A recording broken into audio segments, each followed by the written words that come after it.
أوه. هلو انترنت، معكم من قناة فان كريبر. سوري يا جماعة صوتي تعبان. سوري.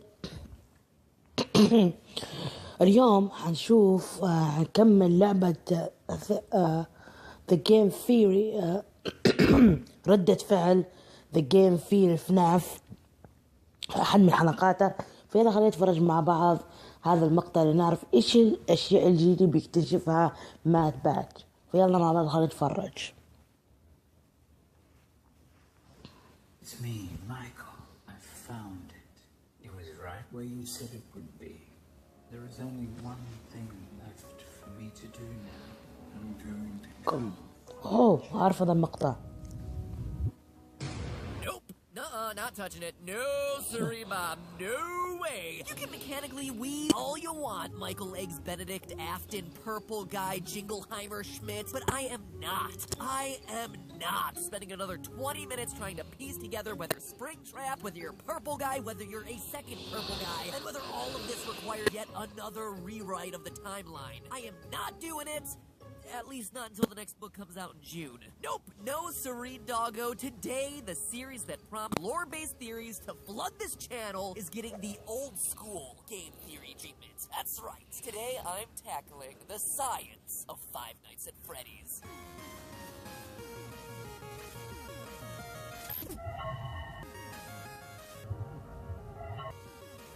Oh my god.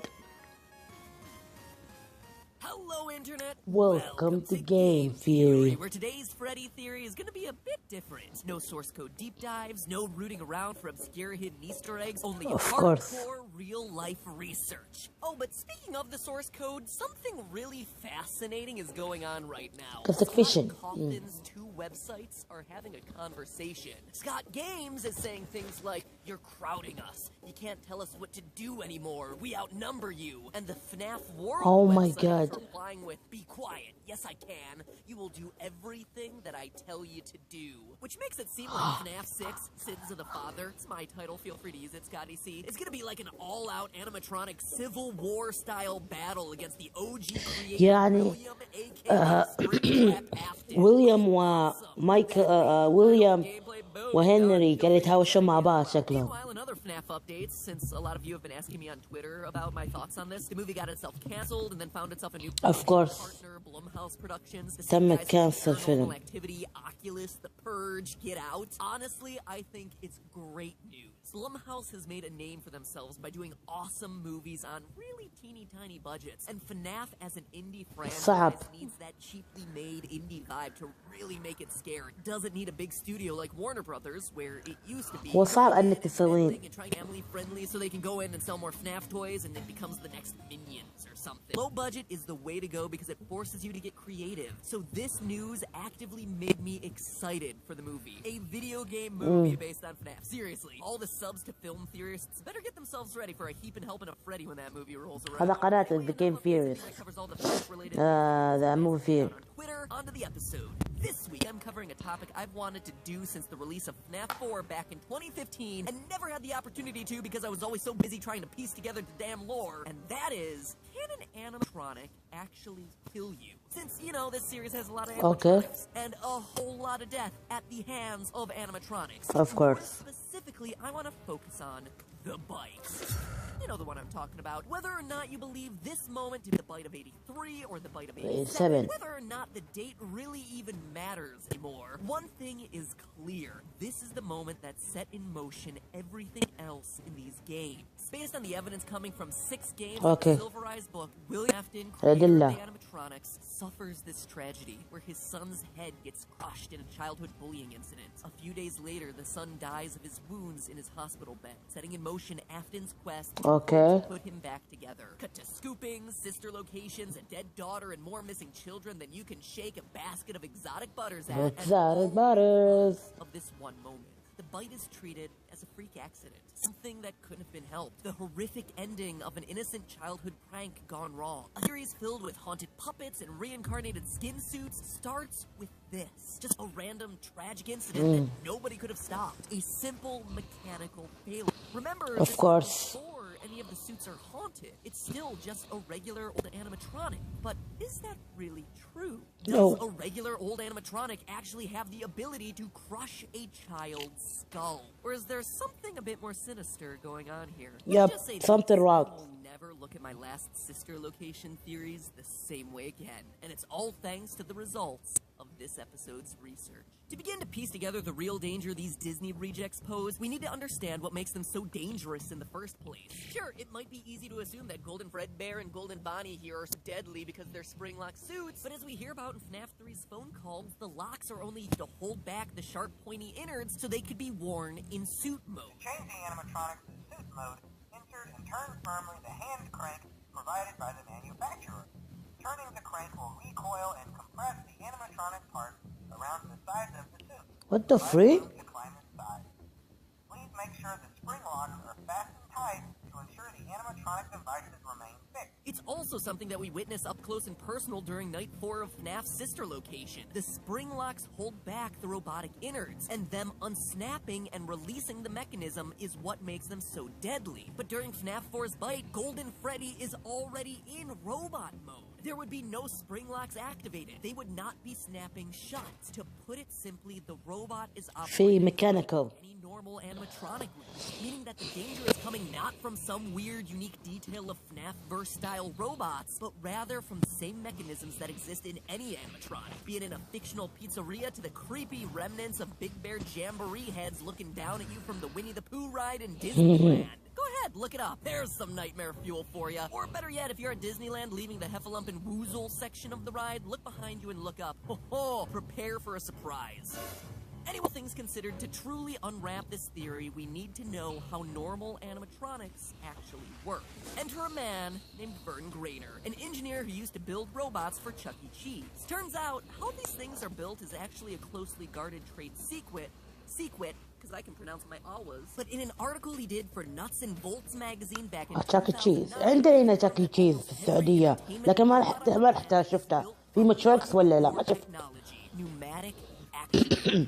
What are those? Well, yo, listen What are up. those? Your homies know that when all the sickest ballers want to pimp out their bang and rock, yo, they Yep. install hydraulic lifts in their undercarriage, like Ramon from the Cars movie. Well, Yep. hydraulics use oil and fluid dynamics to do that sweet lifting, yo. البخار اللي يقوم Air ينط. pressure. You build up a bunch of air pressure and then release it. That release moves whatever you want. A piston, a pulley, the deadly grin of a lifeless singing bear. They're used in everything from robots to build cars to the jaws of, well, Jaws at Universal Studios. Now, Grainer doesn't specify how powerful the pneumatic actuators in a Chuck E. Cheese-style rat's mouth would be, but we can go ahead and calculate a rough estimate. Whereas other actuators in the body and legs would have to be more powerful since they're moving larger, heavier chunks of robot, the ones in the mouth are smaller, more delicate. They only Of have to course. move a couple of ounces of plastic and metal for the jaws, teeth, and cheeks. The pneumatic tubes themselves are also only a couple inches long, meaning that they can only build up so much air pressure. All things considered,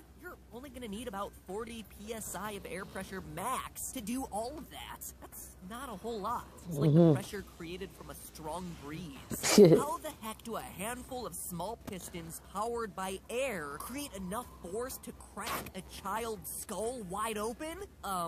They can't. You see, crushing a human skull ain't easy. The 22 bones of the human skull are there to protect the most important organ in our body from damage. And the whole thing has got a rounded structure to help disperse any forces applied to it. The strongest boxer in the world could punch you in the head at full force and it barely crack. But this perfectly normal Chuck E. Cheese wannabe not only cracks the crying child's head, but breaks through hard enough to cause severe trauma to the brain? How much force is needed to do that? Well, it's actually a tricky question. First, we gotta ask, how old is the victim? When you're first born, the skull is softer, moldable, since, you know, it has to... معروف راس الطفل رضيع تكون خفيف جدا. It has to be able to to accommodate for your growing brain. So it has these soft spots called fontanelles to give the skull flexibility. So I immediately thought that our crying child birthday boy might be a bit easier of a nut to crack considering how young he is, but the research didn't pan out that way. The soft spots disappear or ossify by the time that you're 9 to 18 months old. And I don't care how heartless of a killer you are, purple guy, you ain't letting your 1-year-old hobble his way home after a day of sitting terrified in a broom closet. Second, to answer the question I had to ask, what parts of the skull are we talking about? Because different sections have different thicknesses and, as a result, different strengths. According to research done by Tobias Matei, who studied children's bike helmets and how they protect the skull, the thinnest region of the skull bone is about where your temples are. Behold, that's exactly where our crying child is seeing most of the damage done. When he's playing Golden Fredbear's mouth by the bullies, he's facing outward towards us, mostly facing the camera, meaning that the weaker sides of his skull are the ones that are having to deal with the crushing forces of the teeth. The freak? So, I looked it up. To fracture the skull there would require equivalent of a 1,100-pound man or 500-kilogram woman, equal opportunity, not being sexist here, to step on the head in that exact spot. But then again, that's just to have the thing fracture. We're talking about a catastrophic head failure that impacts the brain. So we have to get a bit more specific and a bit harder of a butt. Luckily, I found a study looking into exactly that. Testing over 300 samples, some scientific madmen determined that human skull bone, when put under various kinds of stress, had a failure pressure of 1900 psi or 13 megapascals. 13 megapascals means that for every square meter of surface area, it takes 13 million newtons of force to break a skull open. Now, obviously, that is hard to imagine without me giving you a real-world example of what it feels like. The challenge, though, is accurately representing في أحد لاعب بالمترونكس. If I'm delivering a lot of pressure onto a small point, it's gonna do a lot more damage than if I deliver that same amount of pressure across a wider surface area. Think of it like the difference of stepping onto a single nail versus laying on a bed of nails. One's a bloody good party trick, the other is just bloody. So think about it this way. 1 megapascal of pressure is about the pressure of an average human bite. We're talking 13 times that. That is a lot of pressure. And in our case, that pressure is being delivered by small animatronic teeth clamping down on either side of the crying child's head. So a whole lot more like that single nail example than the... But to find out just how powerful and deadly these teeth are, we're gonna need one thing: pixel measurements. We need to know the surface area of Freddy's teeth so that we can figure out how much force minimum those teeth are delivering. Now, obviously, we're gonna have to approximate a bit since the game contains no real measurements to go off of. So instead, I started with Freddy's face. It's an Easter egg I never really addressed in the theories, but way back in vanilla FNAF 1, lots of theorists were talking about an oddly shaped smudge on Freddy's face. This smudge is in the shape of a handprint. Now, granted, it isn't a golden suit, but as we see in that game, two are comparable in size. Given that the average human hand is about 18.89 centimeters long, we can use this handprint to scale everything else. Freddy's head, then, is 32 centimeters wide, or about twice as wide as an adult human's head, which makes a lot of sense. You need something big enough to serve as a costume. Now, using a combination of images from different angles, we can use this to determine the dimensions of one tooth, which comes to 1.4 square centimeters. It looks like he was bitten with 8 teeth. 4 on the top and 4 on the bottom. This gives us a total surface area of 11.26 square centimeters. So, using the power of math, we can use this figure to determine how much force each tooth is biting down with. And that number is bone-chilling. 14,758 newtons. Oh my my god. Number? Because that's the strength that a full-grown crocodile bites with. It's almost the strength of a great white shark bite. In order to deliver that amount of force, you would need 2 high-end industrial-strength pneumatic actuators. These things are as long as your arm, and they need their own dedicated compressors pumping out 100 pounds per square inch. I mean, your own teeth would crack. Kind of force, and it is most certainly way overkill for moving the mouth of some cheap mascot at a sad sack themed restaurant. It's almost like someone built these things to intentionally be deadly. Yes, I knew it. Is our smoking gun. When we last liars. Series, series, myself, as well as other If William himself, he'd do that. Concluded that William Afton was driven to his murderous rampage by tragic circumstances. His son was killed in the jaws of that machine, and so he dedicated his life to twisted experimentation on other children to bring his son back. Sure, it doesn't mean that William Afton kidnapping and killing tons of kids is okay, but it does make us sympathize with him a little. He was driven to madness by this immense sadness. But if all this science today is truly correct, it proves that he was a madman all along. That even in the days of Fredbear's Family Diner, William was making suits designed to kill, with mechanisms way overpowered for what they were meant to do. Normal animatronic would have left the crying child with a few scratches, maybe some psychological scars, but that's about it. He'd be alive. But Afton, being the psychopath that he is, had other intentions. Not only did he create a deadly system with spring locks, but even the basic robotics of his mascots were built to kill. Something that he would continue to do throughout his career, particularly with the Runtime series. We all thought it was a freak accident that killed Afton's son. At the end of the day, this death was completely avoidable. It was all Afton's fault. He only has his own twisted experiments to blame, claiming first his son and eventually his daughter too. Man, gotta say, that really bites. Oh. But hey, that's just a theory. A game theory. Thanks for watching.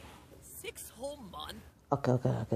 اوكي الحين عرفنا الحين كله بان افتن يعني الموتريكس تم تصميمها عشان تكون مش ايضا لا تعرض اطفال الخطر، لكن في احد عبث على هذول المترونكس فخلاها خطيرة جدا. فاذا عرفنا ان ويليام هو اللي عبث على المترونكس، اوكي شيء رائع جدا بالرياضيات صراحة. لو أنا من جد عاشقة رياضيات كنت الحين عدلت بعد. إذا عجبكم الفيديو لا تنسوا الاشتراك والتعليق وتفعيل التنبيه والمشاركة. كانت معكم ميم في قناة فانتاين كريبر بيست.